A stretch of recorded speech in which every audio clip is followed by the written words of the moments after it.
Hello, everyone, and welcome to a brand new episode of our podcast, zici, in English, How Are Things? My name is Tudor Matei, alongside me, Sara Dogaru, and today we have the honor of being joined by a very special guest, Professor Amir Yaron, Governor of the Central Bank of Israel. Welcome, Professor, and thank you very much for joining us. Thank you. It's a pleasure to be here. Is this your first visit to our country? Yes, it is, and it's so far from what I've seen. It's amazing. Very glad to hear. Well, I think I would know what I would like to begin with, and that's the fact that a lot of people our age usually don't know what they would like to do in the future from a professional aspect. And the question is, did you have big dreams from an early age? Did you envision that you would reach the place where you've reached, or was it maybe a byproduct of hard work, consistency? I would say early on, like many other kids, I was thinking of basketball, tennis. At that point, I thought I was pretty good. It turns out I realized at some point I need other endeavors. And in fact, in high school, I also took I was very interested in architecture. Okay. I took extra classes, so I thought that was my path. And then I originally was going to do electrical engineering, but I ended up in Canada because back then I lived in the U.S. and most of the kids of where I was. The parents send them to schools in Canada. That was, I know you lived in Washington, so both the IMF and World Bank kids ended up going to McGill University, but I ended up going to Israel, and I took a sample of classes. One of them was economics, and then one thing led to another. So I can't say for my own self that I had a super clear plan. In many ways, but I always had curiosity and hard work, and I think those are always good ingredients in one's career. So it's more so about the basic values that can translate into something else. At least it seemed that way for me. As time progressed, things sort of interest a bit changed over time. Okay. Taking into consideration the fact that you have decades of experience in your field, and you have mentioned considering being an architect at first, can you lead us through, can you give us an account of how you chose to be an economist, taking into consideration the fact that you have also considered other careers first? Well, I was taking classes. I'm still very much. I love architect, and I was at the National Bank, which is a beautiful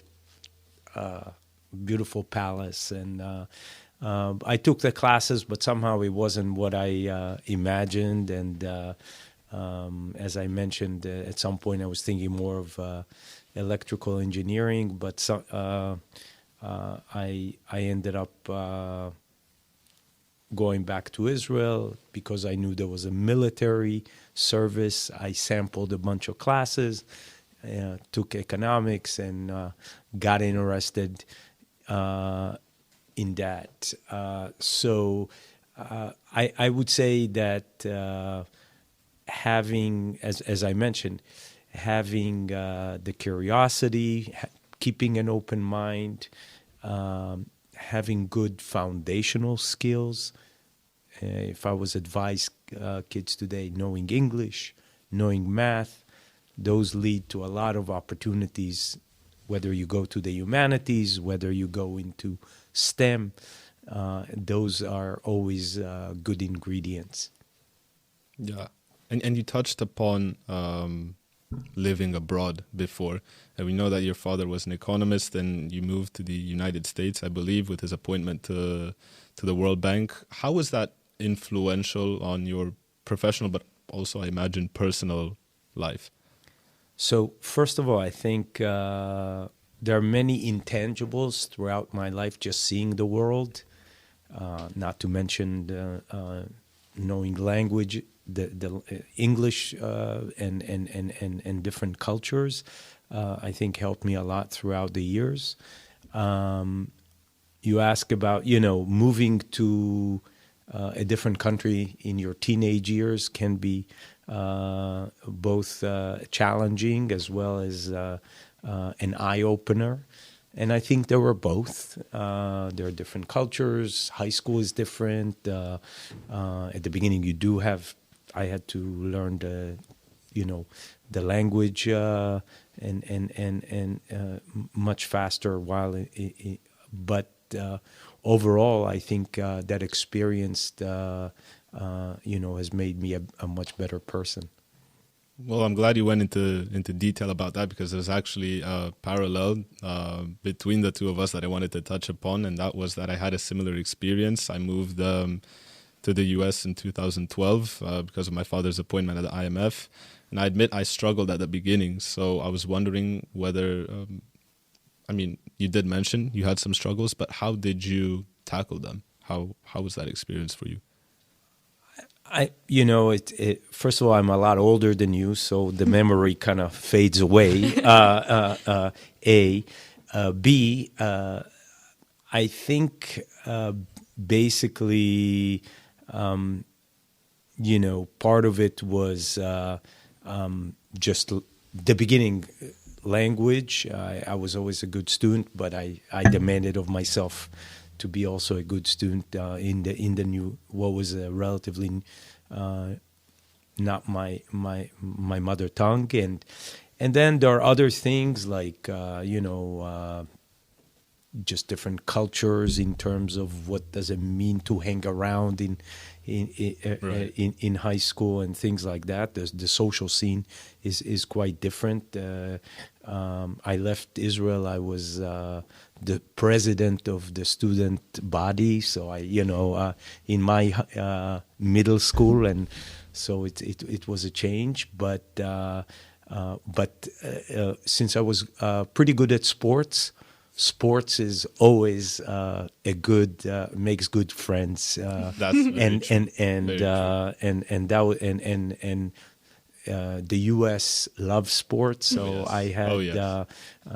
I remember I was very much into basketball, and my junior high, I came at the end of junior high, and then the fact that there was a parquet floor, beautiful inside the school and everything. That's I was, different. so the equipment relative to where I came from was beautiful. So sports was a good magnet to get new friends and new camaraderie. I can absolutely relate. Yeah, but you did go back to Israel eventually, right? So how was that always going? Israel, U.S., and then you eventually went to the U.S. again. So was that a difficult component as well, always switching the... Well, I went back to Israel to do my undergraduate and, and do my military service. I ended up doing 5 years, and I ended up as a captain, as a rank. I ended up in a unit called the financial advisor to the chief of staff, and afterwards I went and did... During some of the time there, I managed to also do my master's. And then immediately after that, I went back to the U.S.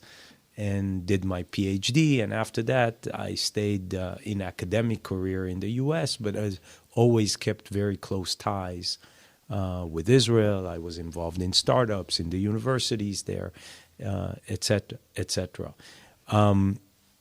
I think moving back as what's called a lone soldier in Israel, that also create challenges. But again, I think the experiences over time has, again, I would like to think have made me a more durable and better person. Thank you. You have also mentioned your academic career, and we were also interested in discussing just that. We found it very interesting that, taking into consideration the fact that you have so many accolades, you chose to be a professor. Why did you choose a teaching position instead of maybe working for a top company in economics? I think, Sarah, at some point, I want to emphasize at the very, very top universities, you do teaching and research. And in the research take a big chunk of your time. Sometimes maybe in some universities even more than teaching. Teaching is very enjoyable. You basically impart the knowledge on it. I was initially at Carnegie Mellon University, and then at many, many years at Wharton.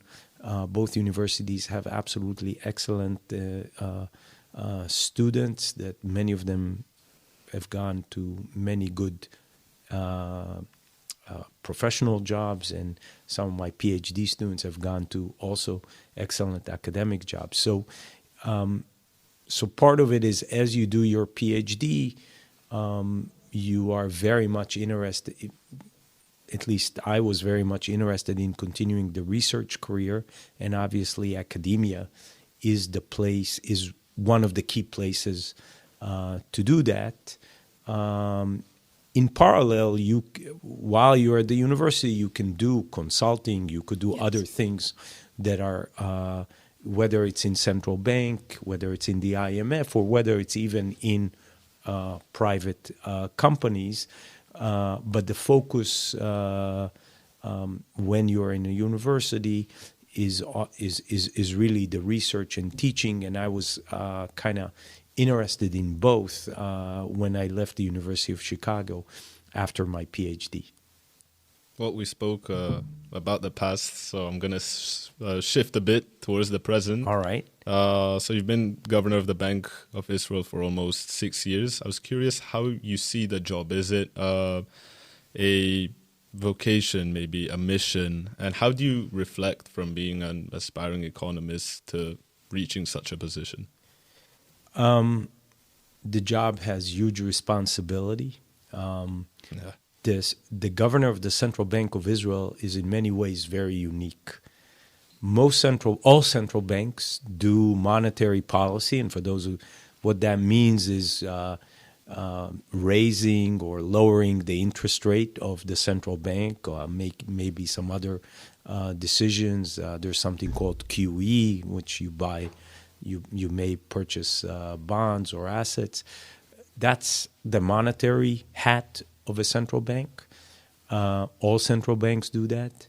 About 50% of the central banks also supervise the commercial banks. And there you want to make sure they do, first of all, that they are safe, people's deposits are safe, that there's the right credit, that they do the right thing for the customers. But in Israel, I have a third hat, which is very unique to Israel, which is also, I am the economic advisor to the government. It is very unique because it means you have to be active in consulting the government about what we often call fiscal, or for those who don't know what that means, budgetary issues. That means taxes, that means how big the budget should be. And traditionally, or at least in modern central banking, we tend to separate the first two activities, which are monetary, from the fiscal. And in Israel, in many ways, that's a very encompassing job to maintain the independence on the monetary side and yet be an effective in some sense, a compass of what one should do in terms of economic policy. And that I think I always like to think of myself in terms of my academic background as one is had broad interest. I have areas from labor markets to macro to finance, and I find myself engaging in all these areas in my job. So I would say it's in many ways it's a privilege, it's an honor to be the governor, but a huge responsibility. Because a lot is at stake. I understand. we were also interested in knowing more about your tasks as the governor of the Bank of Israel. What does a typical day in your life look like? It starts very early. I can With talking to my staff, going over maybe some events. The typical day has often many meetings. Some of them are with internal staff, and they can range from the topics I've just mentioned. Research on the monetary aspects, on things like payments, things that are even internal to the bank, about how do you make sure you have the best people, how do you how do you promote that people want to come. In this day and age, the young people change their job much faster than in prior generations. So how do we make sure that we have the best staff? You're only as good as your people, so you want to have the best people around, and we have very, very good professional people who are dedicated to the mission. And then of course there are many meetings also with outside people. Outside members of the bank, be it ministers or others, other stakeholders in the economy, sometimes foreign dignitaries or investors, sometimes with the banking community. So the day is usually jam-packed from morning until the late hours. Wow. So you see the bank as a team, essentially. I think the bank has about 950 regular staff. Big team. Yes. And it's sort of an ecosystem where different units support each other, Yes. and you have to make sure each one of them is working, is doing its task for the whole operation to ultimately work. Yeah, well, that team does celebrate its 70th anniversary this year, if I'm correct. So looking back, what would you say were the most significant milestones of the bank in its history? First of all, we were, before the 7th of October, we were probably planning to have a much more major celebration. We're going to have a more modest one after this tragic and horrible event. First of all, we had many milestones. The actual mere introduction of the central bank, taking over the process of becoming a central bank in a new country is itself an accomplishment. I would say after that, you have to understand, we had hyperinflation in the 80s. I still remember it as a younger person, that, inflation over 400%. Wow. So that means, prices change enormously, huge uncertainty about people basically try to keep the real value of their money all the time. Yeah. So I would say one of the biggest accomplishment is what we call the stabilization plan, which was able to bring down inflation initially into the 20s, back down. I think that was a very, very important task, and then from 20s to 10s, and then ultimately, and then the fact that the central bank, from a bank that used to pay some of the fiscal issues, we became a very clear, modern central bank that has a law, that has an independence, that inflation is under control, that has a set of tools to manage stability. in financial markets. I think these are important avenues along the history of the bank.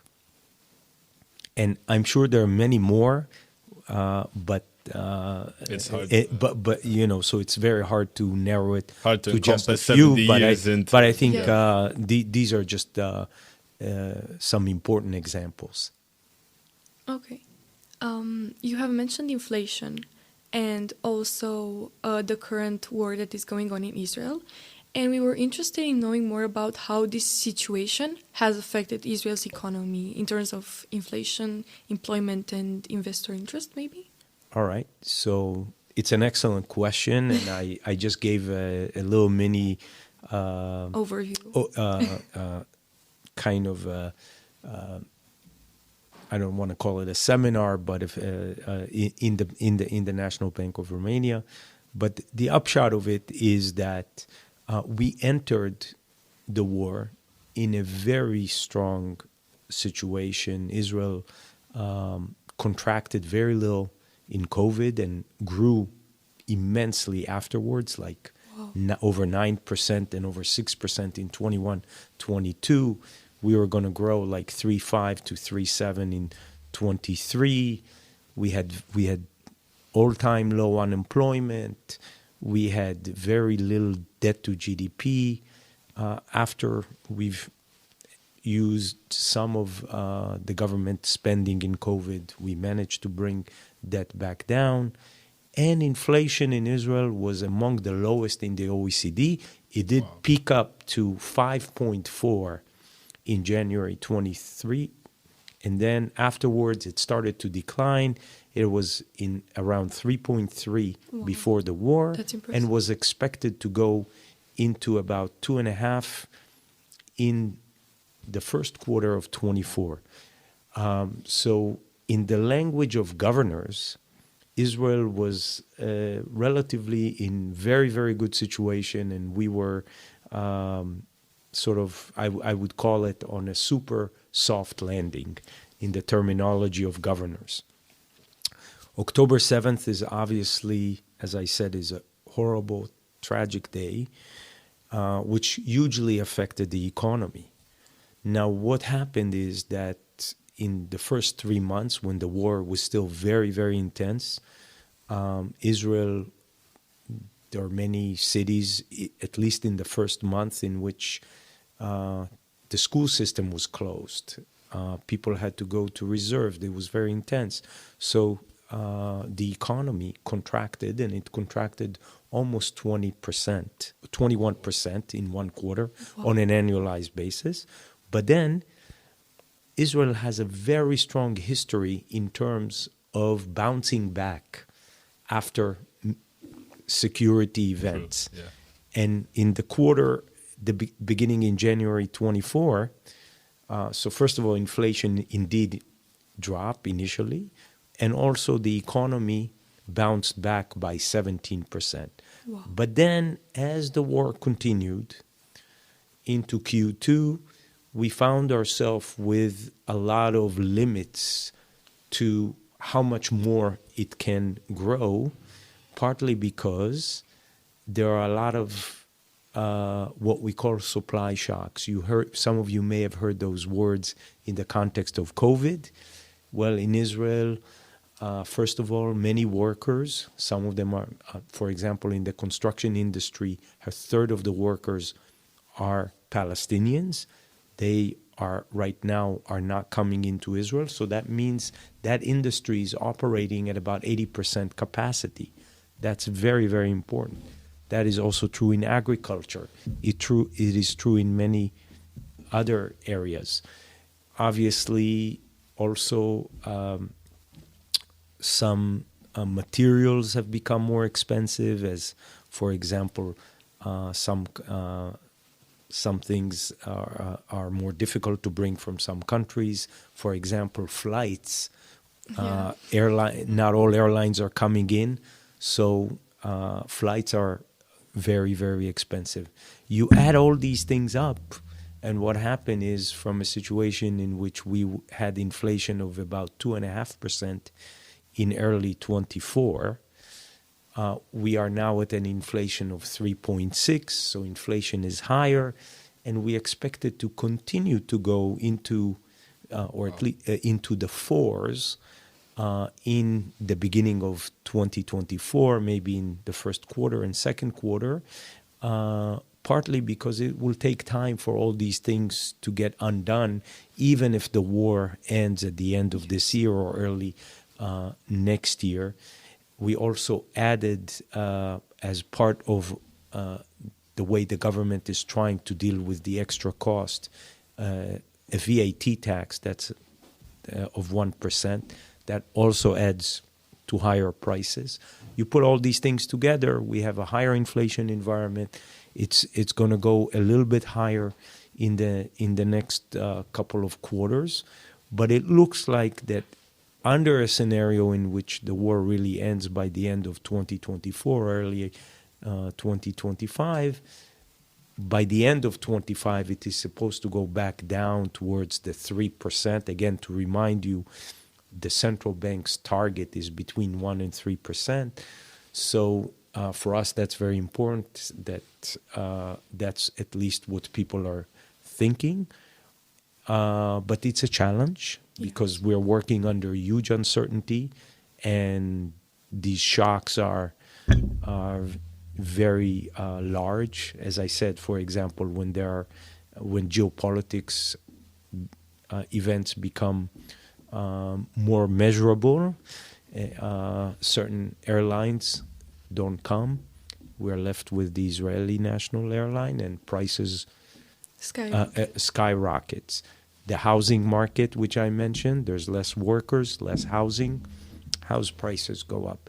So we need things to normalize back to help inflation come down, and that's why also the central bank said that at least under that scenario, we are probably going to have to keep rates at their current level at least into the second half of 2025. We know it is painful for the citizens and the public. They pay mortgages, they pay loans, but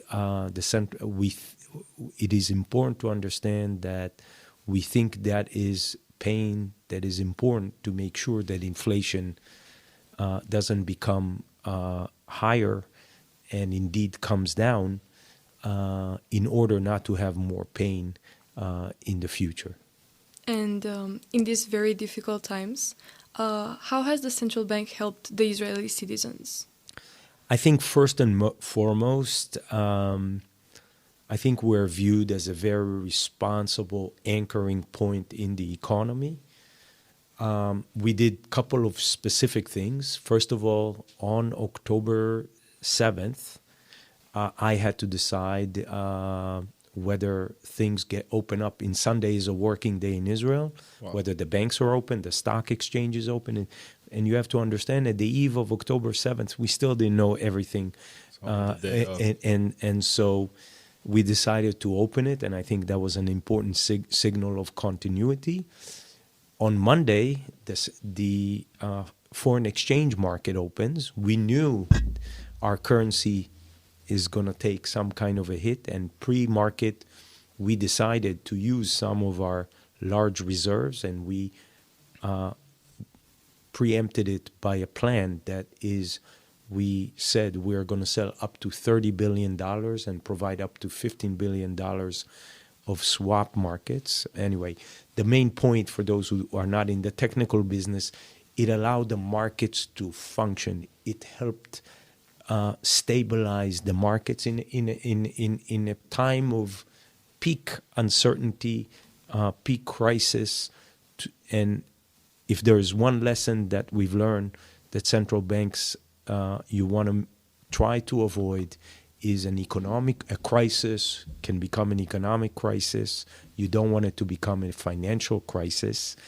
And I think those actions on the 8th and the 9th were very, very important to stabilize and calm the markets and make sure they function.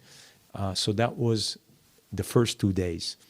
On the 13th, we had all the bankers in my office, and I said to them, look, there's people who have had to leave their home without basically pajamas all right. There's people who've left, reserve people who had to take their military equipment and go to the front line. These people don't know what's going to happen to their mortgages, who's going to pay. They don't know what is going to happen to their loans.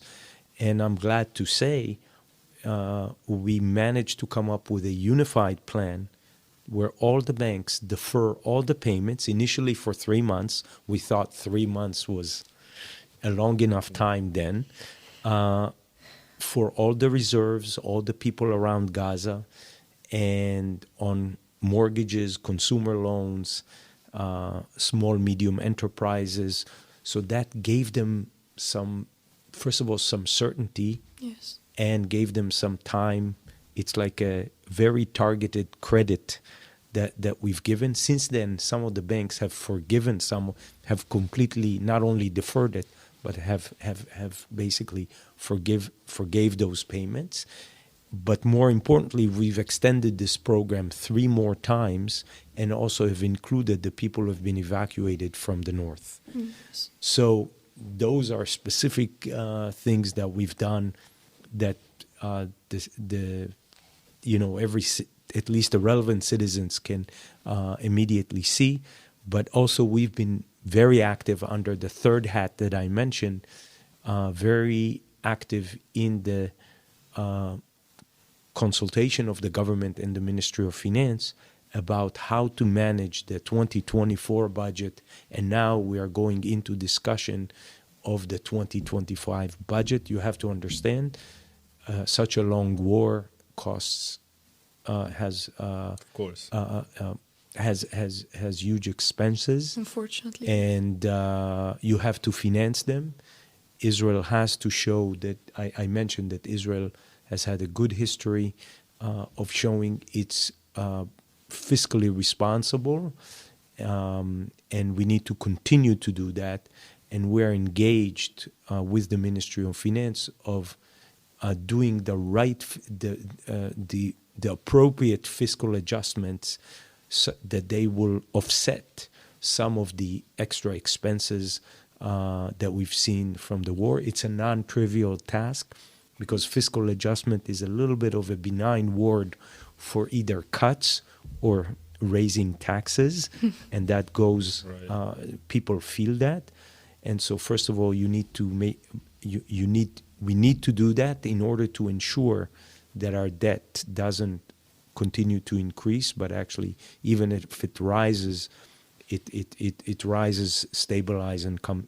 There's a plan for it to stabilize and to come down within the next 2 years, and then, so one has to figure out what is the order of magnitude of these adjustments, and then what is the best way to employ these adjustments. And we are. This is a very, very important task that the bank is highly involved in. Wow. Well, as you go into detail about all of the responsibilities, the hardships that came with the war, I can't help but think about the other challenges you faced during your mandate as well. COVID, the war in Ukraine, which I imagine had ramifications as well. And taking all of that into consideration, I can't help but ask, do you have time for yourself, family, friends? How do you balance the professional and personal life? Tudor, it's a good question as well. Sometimes I ask that myself. Fair enough. I'll tell you, I'm right now. My best way to kind of to do things away from the bank is to go run on the beach. I love to do that, so I try to run as much as I can. Friday is my long run, and I try to sneak in another 1 or 2 days of running very early in the morning if I can. That just, good health, good mind. Yeah. So that's first and foremost. One of the benefits of the job, I must say, since I lived many years in the U.S., is that I get to see my extended family more often. So on Fridays, I get to see my close relatives. Sometimes we have meals together or holidays together. So that's kind of a lot of the way I get to events. And of course, I have some personal friends that I get to see every now and then. That's very important. Yeah. And we were also interested in your relationship with Professor Lars Peter Hansen.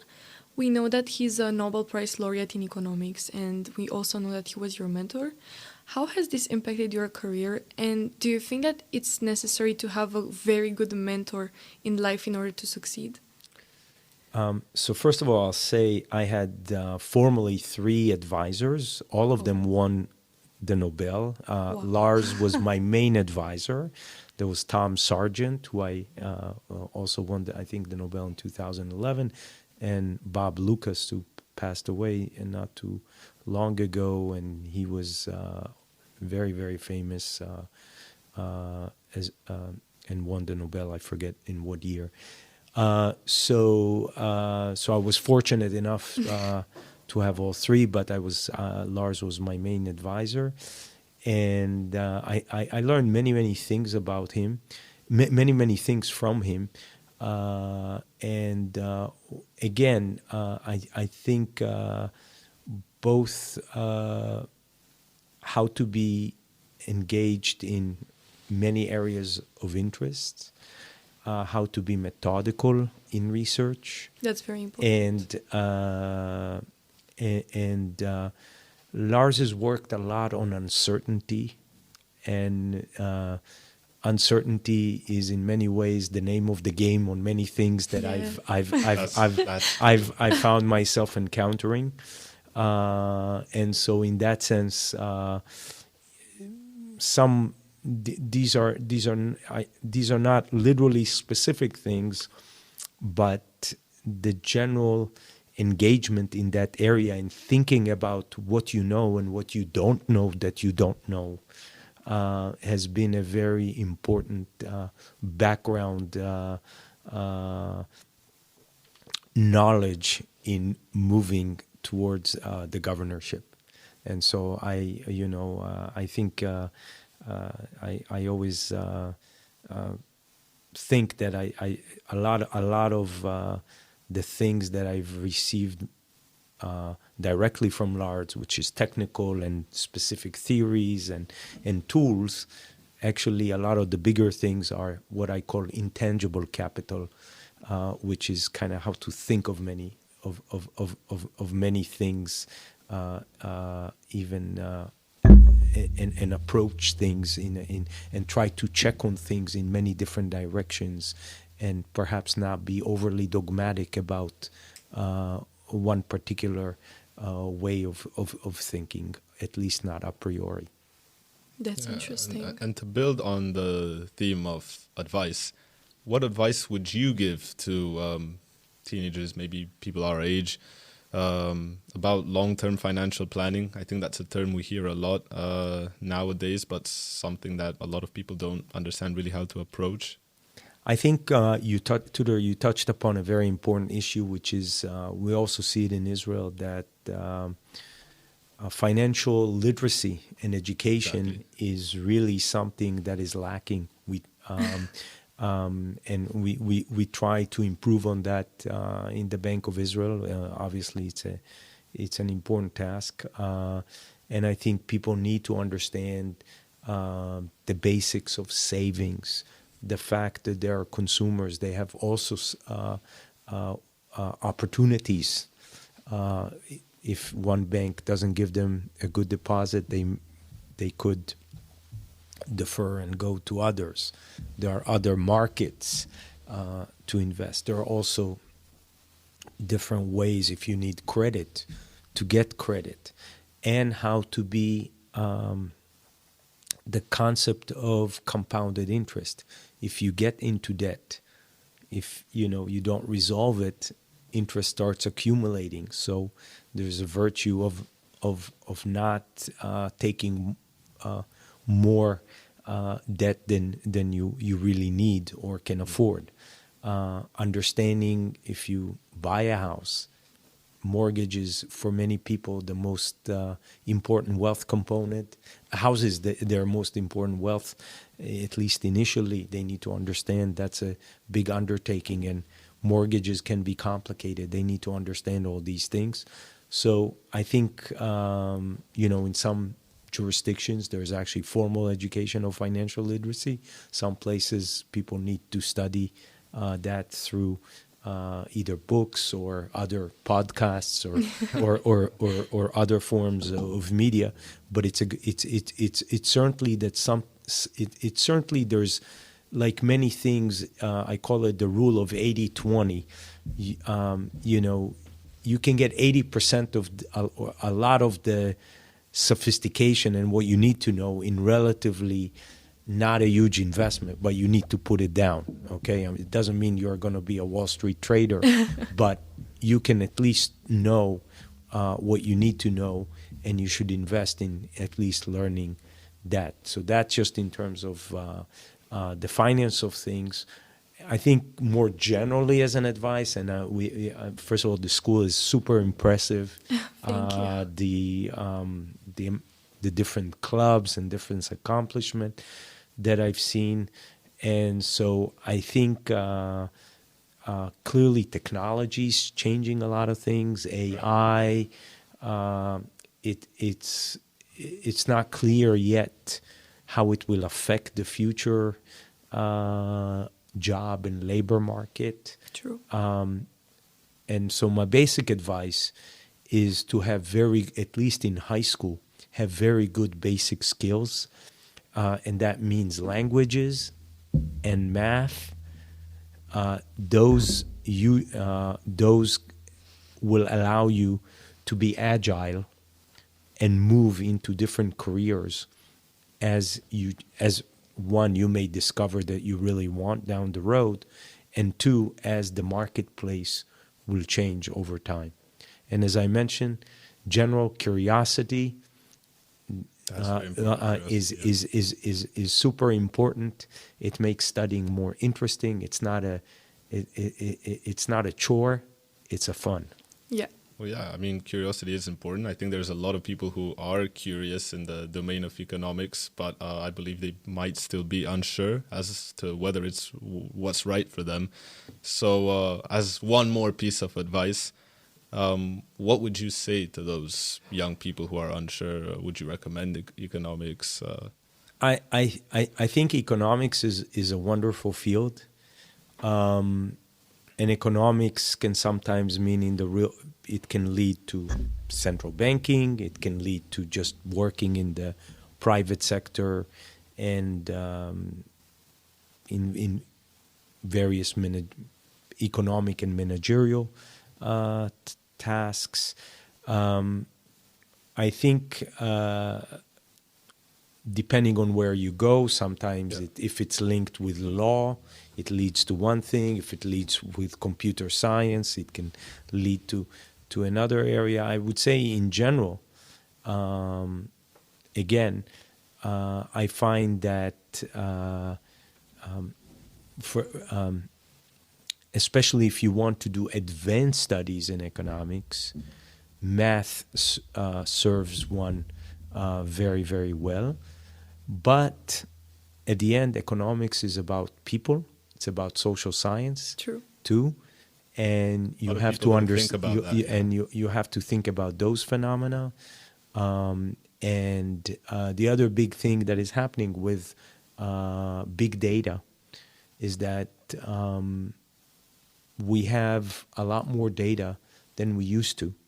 Yeah. And that means we can explore empirically many with a lot of rich data, many behavioral aspects in economics that we haven't done before.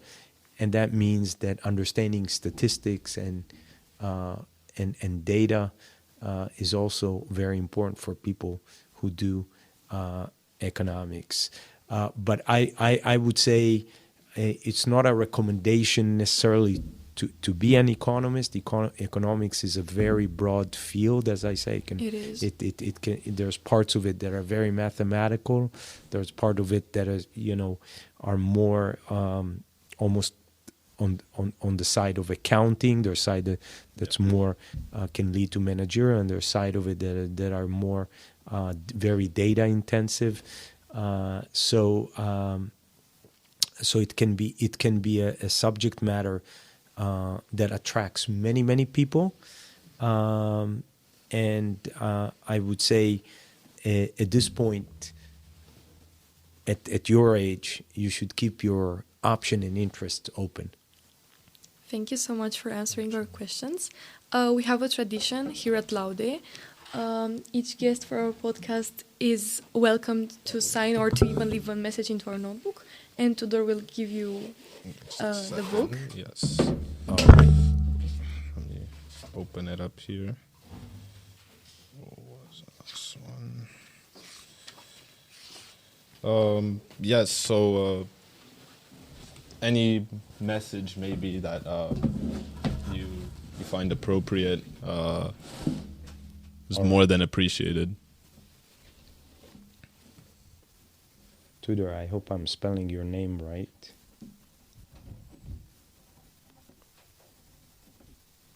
And here. Thank you. All right. Thank you so much. Thank you so much. Thank you so much for your time. You're welcome. We hope you enjoyed. And to everyone watching, thank you very much for tuning in. We hope you learned something today. And until next time, thank you very much again. Thank you. Bye.